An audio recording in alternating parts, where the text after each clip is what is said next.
Alright guys, we are back with the 1989 Honda Prelude SI, the gold one. As you guys know, it's my parts car for my white one. This is another barn. 5-speed beater, best beater there is. As you guys know, in the last video, we had this thing running and driving. And it ran, drove great. And brakes worked, everything worked on it. Shifted great. Having a ton of fun until it wasn't. And if you guys watched the other video, you guys know what happened.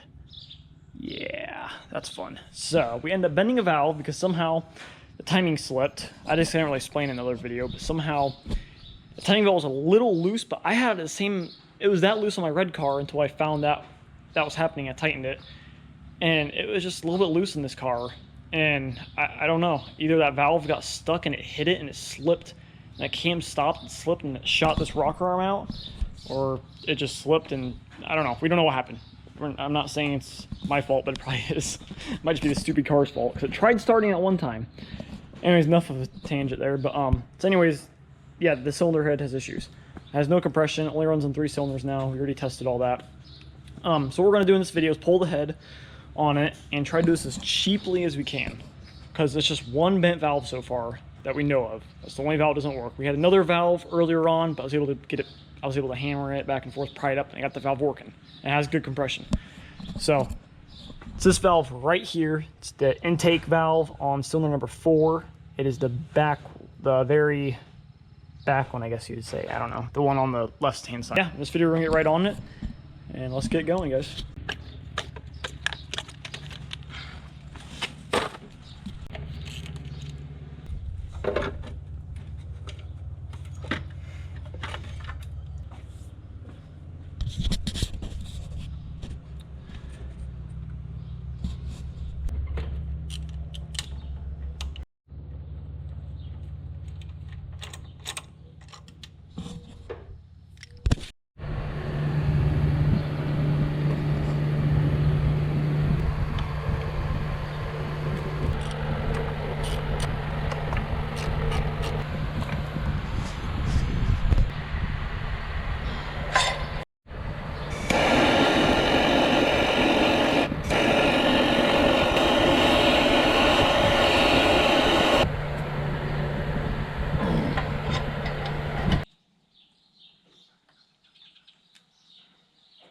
Cool, that's out. Sugar time. Baby distributor is out, guys. Yeah.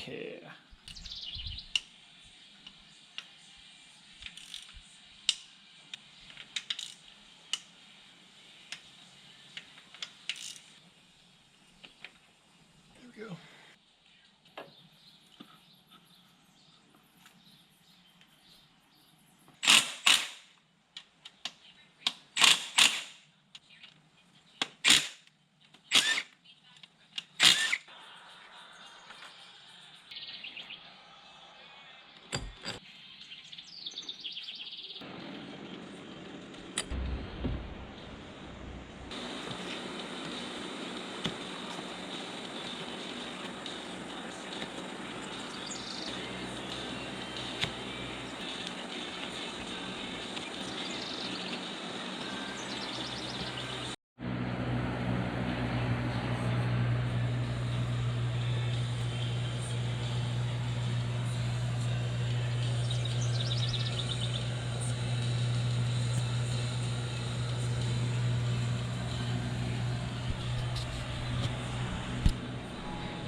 Hey guys, a little bit of time. I guess I'll start talking here.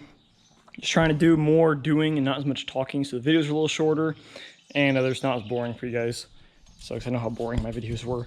Got the camshafts out. got the rocker or the camshaft hold down thingies, I don't know what you call them, off. Got the rocker arms off. So yeah, looking pretty good over there. And I just took the head bolts off, and as you guys saw, those things were torqued to like 70 to 80 foot-pounds of torque, which is way too much. These things are supposed to be 49. Like, unless you have ARP head studs, those might be like 105, I think. Still, way too much. So anyways, this is the front of the engine, this is the back of the engine. You know, these look pretty alright, whatever. You know, just your average one. But this one has me kind of, what the heck? Like, why is it full of oil? So that's not good. I'm kind of worried. And it smells really weird. It does not. It smells like, I can't even explain the feeling. Like, it's just horrible, the smelling. Like, something burnt or rotten, I don't know. But these ones all look pretty good for the most part. And then you get to the front of the engine. This is the, look at all that. This is rust. Like, where the heck was this head bolt at? I have never seen that before. So I don't know if this head bolt's had outside, or hopefully there isn't like, I don't think there's a coolant passage in any of these head bolts. Unless there's an exhaust, unless something's cracked and exhaust is going through there, I don't know. So, kind of has me worried though that they were that tight.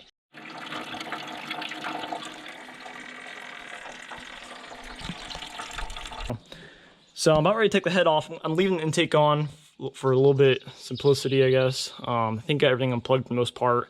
If I'm forgetting anything, I'm just gonna probably cut the hoses, honestly. These hoses. Enough talking, we're gonna get this head pulled, see how loose it is. Get the engine lift over here because it's just me today. So yeah, I guess we'll figure out what happens here. Oh, look at that. It's loose, guys. Let's go.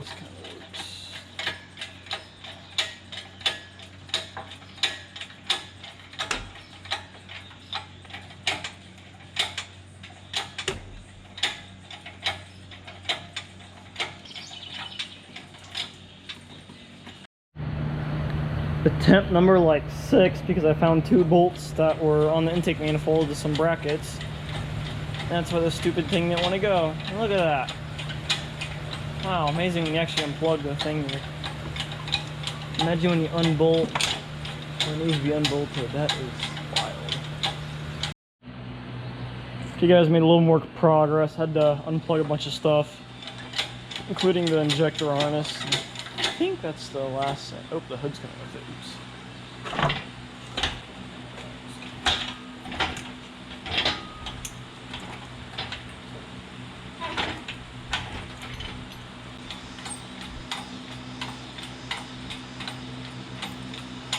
Oops. Oops, forgot a connector.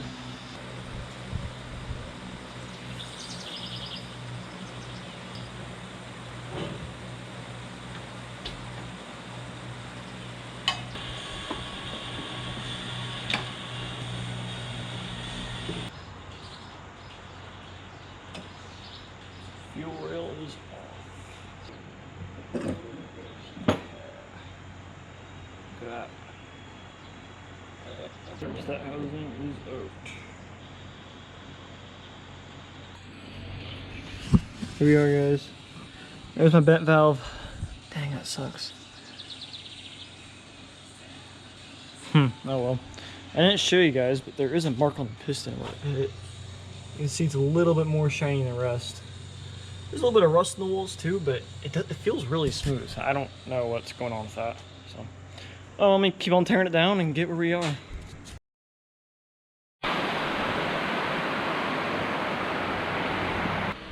Okay guys, we're back. It's another hot day out here. It's like 80 some degrees, 88, 90 degrees out. It's really hot. Anyways, sorry for the noisy fan. It's so hot out here. But we're back on the 89 Prelude, obviously. As you guys saw earlier, we got the cylinder head off. I got everything back in that corner back there. I don't think I showed you guys, but I got the valve out. Okay. I got the valve out of it, and you guys can see how bent it is. I don't know if I showed you guys that or not, but it's pretty messed up, so that's cool. We're hoping the guide's good. We don't really know. Seems to be all right, kind of. The stem is bent a little bit, so hopefully that guide's fine. We'll know more later on, though. So, yeah.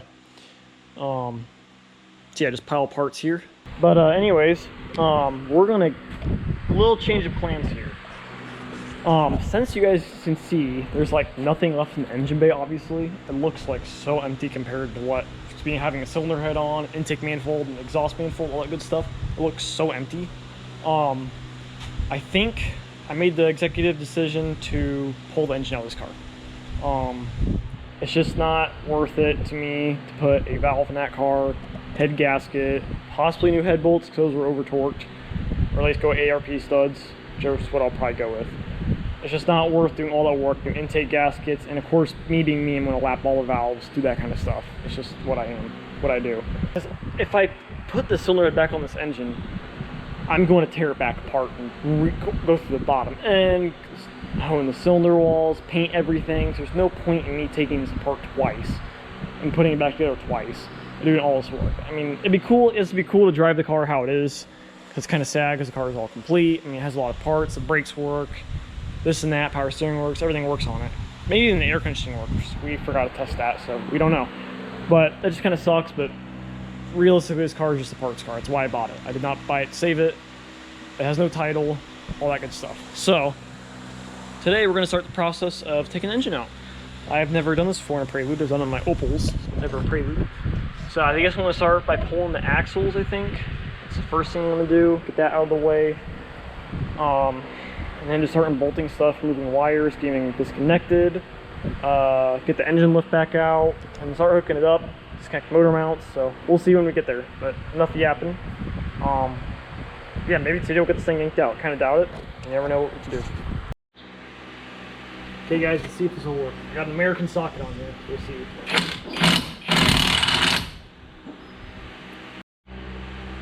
Hey guys, try it again. We got a 6.1 now this time, a good one, not a cheap one. And I pounded out the little keyway thing. We'll see what it does. Oh, I broke the socket. Really? There you go. Yeah. Why are they crashing one? Man.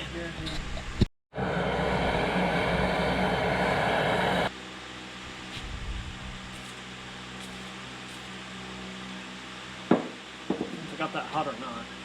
Well, let's try the crash one and see what happens here. Hope I don't break it. Real bad.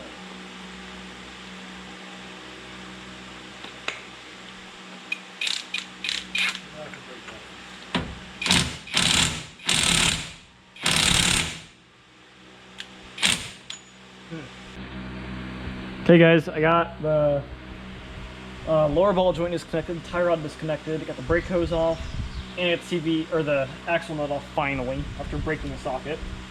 It literally broke. And then I got the upper control arm loose as well, so let's see if this thing will come out. There it goes. There we go.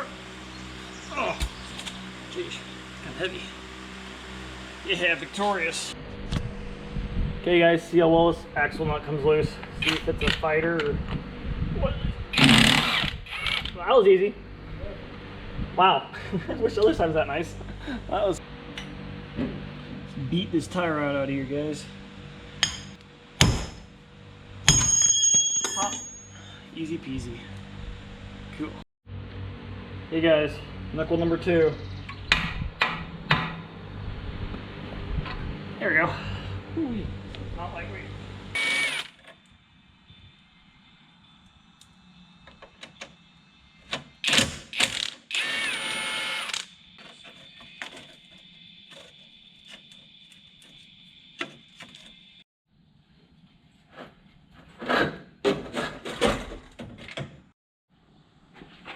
Right guys, back on this thing. I got the axles out of it the other day. I just got them sitting here because I don't want to cut these bolts off yet, because of course they're not going to come out. But I got the axles out, got the transmission fluid drain, it's outside. I got all the engine wiring off, the harness. I got some other small, I got the radiator out the other day, which is right there. And started just buttoning up everything here. Now we're down to what I think we're down to is just the motor mount bolts. We got the engine lifts hooked up here, and we're going to unbolt these bolts and yank this thing out and see what we got. So that's gonna be fun. So let's get this thing going.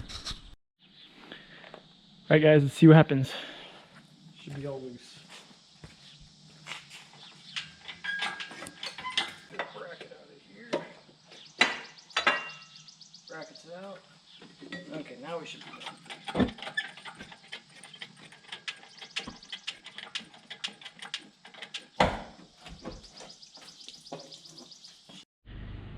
Okay guys, got most of the motor mount out. Let's see what happens now. Hopefully it'll.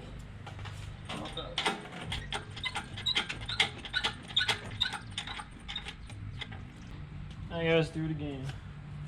Got the motor mount out on the passenger side. So it should do something now. Oh, that's like. How many? Here we go.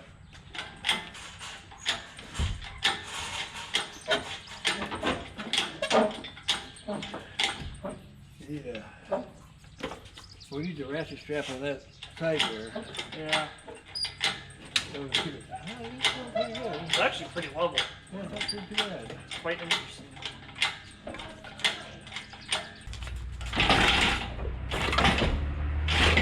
There we go.